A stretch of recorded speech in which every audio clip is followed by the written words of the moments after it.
Hello and welcome back to Jan's Views on Crime, Slater Investigation, Ayub Kasim speaks, #2. He's still speaking. But let me tell you something. He's speaking round and round in circles, and I've made the mistake of listening, firstly in my car, uh, to this interview that he's had with his prison buddy. And I've just listened again now that I've got home, and I'm still only halfway through. The interview was 2 hours, guys, and it's a whole lot of nothing. It really is a whole lot of nothing. So, where to start? I think the best place to before I say that, how are you? You okay? You keeping warm? You got your Christmas stuff sorted? You got your decorations out? Good. Anyway, as I was going to say, I cannot believe how somebody can sit there with a great big bowl of food salad and somebody else can sit there and not notice it and not realize exactly what's happening. Maybe because they're painted with the same brush. Who knows? Who knows? What I can say is for the first, I think it was the first half an hour, the interviewer is asking Ayub about his past, about his childhood. So he's already blamed the fact that he was brought up in Barking, but then he moved from Barking to Nottingham, and then he moved from Nottingham to Cardiff. Anyway, so I think this is a way of the interviewer trying to get us to understand the man, understand who this Ayub is. I think I've understood. And I'm not going to play the whole of the him going on about his childhood and in this and in that. Oh, apparently he was into Bitcoin, crypto. Let me tell you, I'm not. Listen, I was scammed. I was scammed by somebody trying to sell me blooming crypto. So yeah. Anyway, so apparently that's what Ayub was doing. Okay, he was into crypto. Right. Let's dive in. Shall we? Let's dive in this together, shall we? Here we go. So here we have the two fine gentlemen chatting about life after prison. Okay. That's where the most of the money is. And they're trading in bullets and night vision goggles and little stuff like that. Do you know what I'm saying? So the meme coins is the equivalent of that, to be honest. Do you know what I'm saying? Yeah. Which one's like linked to the major coins, but safe. Okay, sorry guys, he's talking about the crypto here. One thing you will notice with Mr. Kazim is that he's got this real problem with making eye contact. Now you may say, why? How do you know that, Jan? When he's quite literally just talking into the camera.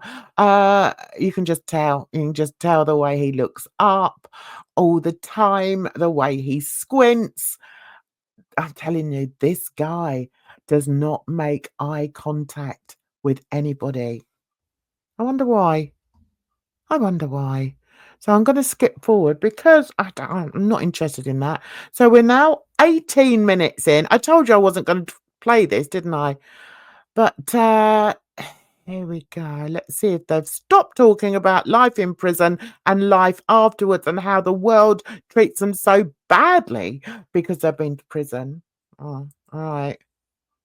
Here we go. Fuck that. Do you know what I'm saying? No way am I smoking something that's called psychoactive. Yeah, because when it first started, loads of people were burning it, weren't they? People who would normally smoke weed were burning it. Right, well, we don't need to learn about your drug habits, thank you. Right, let's move on. 35 minutes. Are we ready? Here we go. The mates that I know from there that I met, that they go up and down. Do you know what I'm saying? Like some of their families have holiday homes, some don't, some just go on holiday. But what I'm trying to say is that time I was there like literally maybe 2 days before daylight. Do you know what I mean?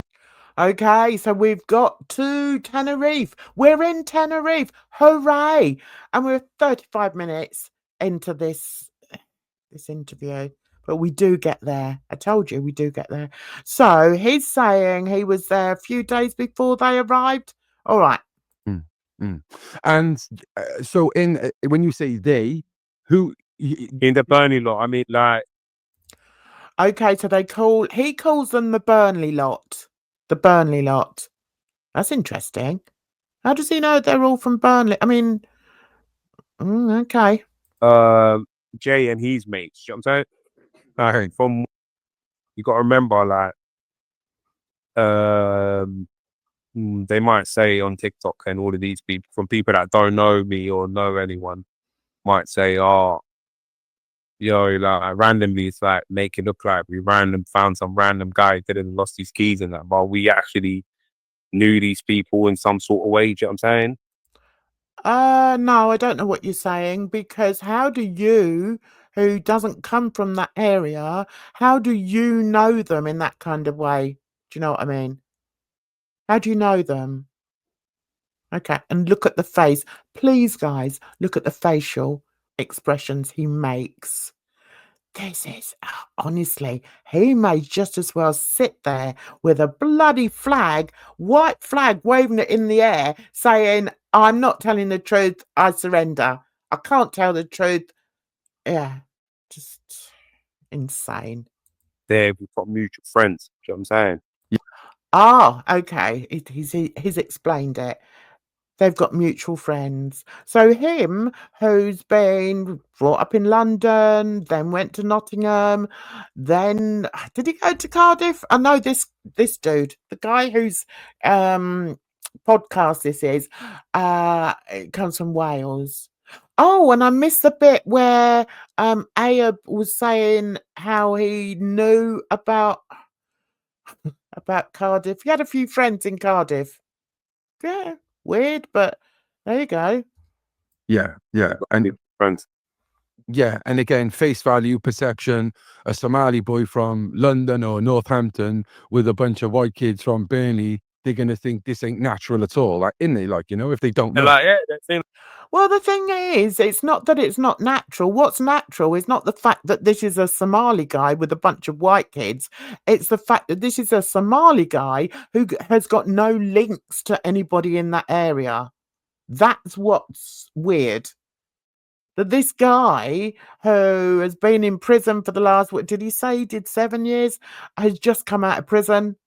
And all of a sudden, he knows all these people in Burnley. That's what's weird. It's got nothing to do with the colour of his skin. It's got nothing to do with his ethnicity. It's to do with the fact that he supposedly knows these people, and he never explains how he knows those people. And you know that what's weird? Right? I'm a Londoner. I've spent nearly all my life in and around London. Right? I've never lived anywhere more north than, let me think, Bedford, I think I lived in once when I was a kid.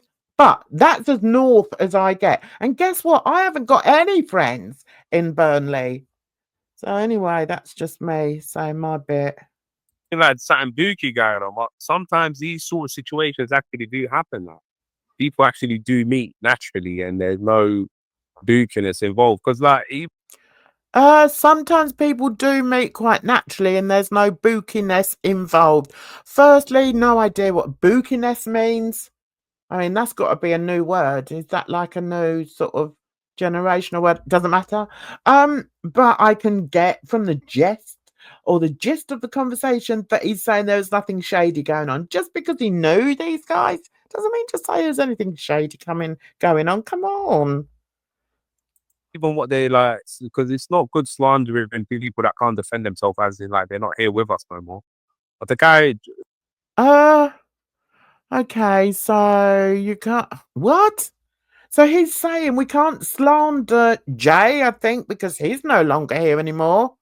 Is he? But yeah, so we can't slander him because he's no longer here. What? I tell you what, I'm surprised this guy doesn't end up in a big ball of in a great big knot in the middle of the studio. Well, he's not in a studio, but do you know what I mean? I mean, I've just said what he's just said. Oh my God, I just said, do you know what I mean? That's a London thing, I think. Sorry about that. But it's just insane. Like, generally, like from conversation, it's just like a apprentice in like, in some sort of trade, I don't know, bricklaying or something, but Right, so he's trying to remember now. Now, well, what have I heard? What have I heard? Oh, yes, he was a bricklayer. Yes, he had a trade. What's that? What? What has that got to do with anything? And this guy here. Oh, Lordy, Miss Claudie. No wonder he's got his eyes closed. I mean, the thing is, this is obviously very scripted. But Mr. Kasim likes to run his mouth. And I think his friend is like, please don't say the wrong thing. Please don't say the wrong thing. I think this is what's going on here. But anyway, so yeah, you tell us about Jay and his apprenticeship. so I'm saying you weren't no like involved in anything dodgy, like, so I'm saying. Oh, wasn't he? Are we sure about that?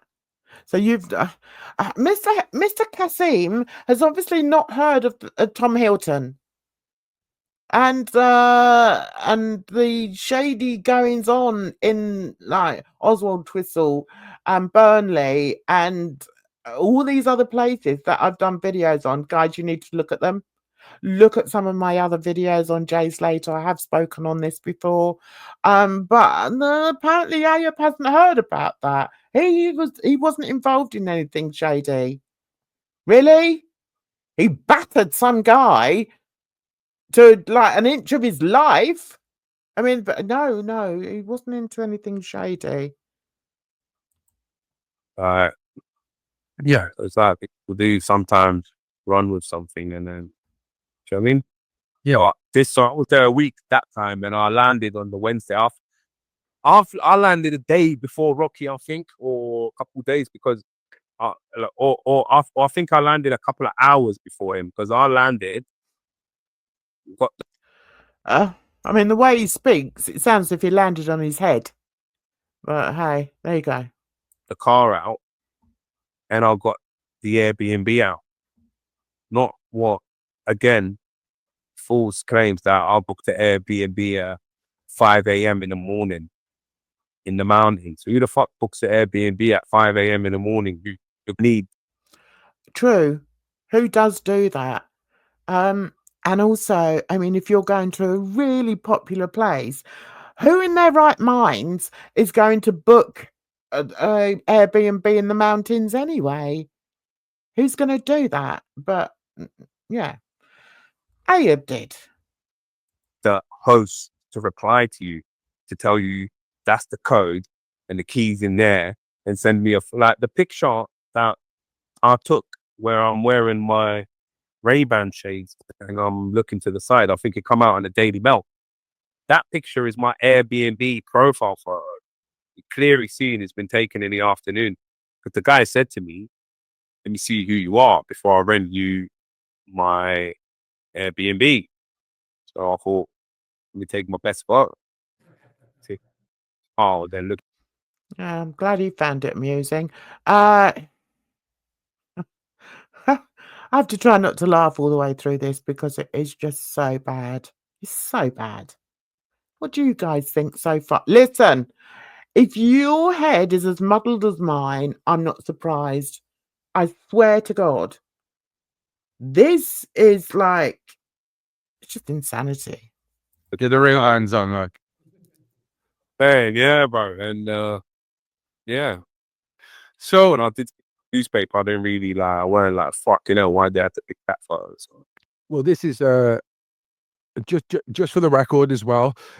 So we did do an interview the other day, but because where we are now, we feel like it's more in a clear setting. We've got a lovely backdrop. Yeah, it was a bit busy last time, but obviously I went public on TikTok to say, look, we're going to do a part 2, get some questions in. So we're just going to run with it the whole way through now. one of the couple of the questions that did pop up is something that would have been obvious, and we're going to ask anyway. So, you've been to Tenerife before. You know, if you're going to Tenerife on a party with the boys, you know, we'd be on the strip or near the strip. Why the Airbnb in the middle of nowhere?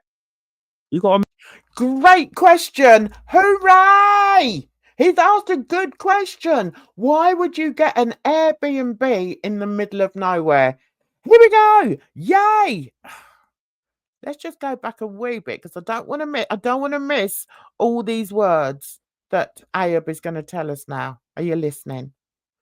Listen carefully, guys. you got to remember this time I'm on my like 4th time going there, bro. Yeah, and it's like, oh, you know, like you get the map thing. You go to booking.com and you get the map thing. And I remember there was these 2 girls from Manchester who I met a week or week and a half prior. Okay, I'm going to sort of, explain it to us so that we can digest it all together. So the question was, why did you get the Airbnb in the mountains? His answer was because he'd been there 4 times before and he met 2 girls in Manchester prior. Okay. You following? To that, and none of them had driving licenses, but they wanted to go up the mountains on the quad bikes. Ah. So he met them prior. I mean, what, prior to Tenerife or why am I trying to make sense of this? But anyway, okay. They couldn't drive, but they wanted to go on quad bikes. Okay, right. Do you know what I'm saying? And you need your driving license for that. So they were like, I met them, then I knew them just like left as that. But they were like, message me, look, fucking, we're trying to get on the quad bikes to the mountain, Mount Teedy or whatever. And we want to go there for the sunset. You know what I'm saying? And don't get me wrong, I might go other countries, but I'm not one of them cultural travelers where I'm like I might check out what's going on in the back streets, what's going on here. Yeah, well, we know that's all you do check out. Let's be honest. You know what's going on in the back streets. But, okay, sorry, guys. I'm getting exasperated again. That's no good, is it? So let him just finish this story and then we'll duck out of this one and then we'll bring out another one very soon. All right, when I've calmed down a bit. Okay, so the answer to why did you get the Airbnb in the middle of nowhere in the mountains of Masca? Nearly said Aska. Aska's the name of my cat.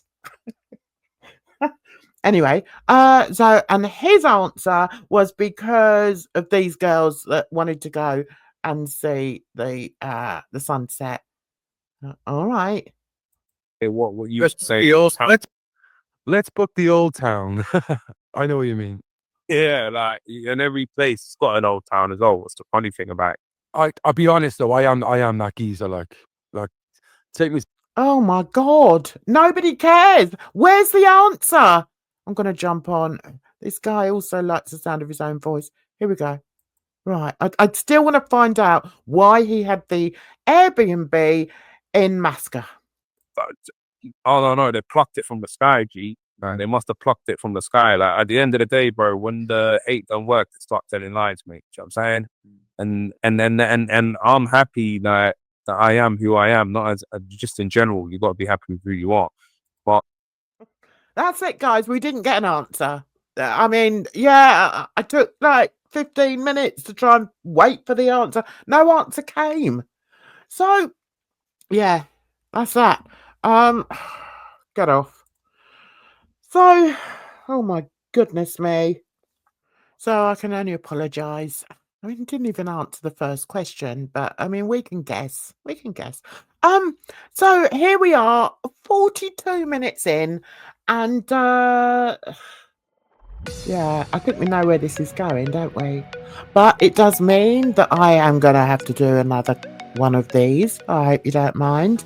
Let's do it together. We'll move on very slowly through this 2-hour interview where we learn absolutely nothing. But anyway, that's that. Have a great evening. Take care of yourselves, because trust me, it's a rotten old world. So until the next one, bye bye for now.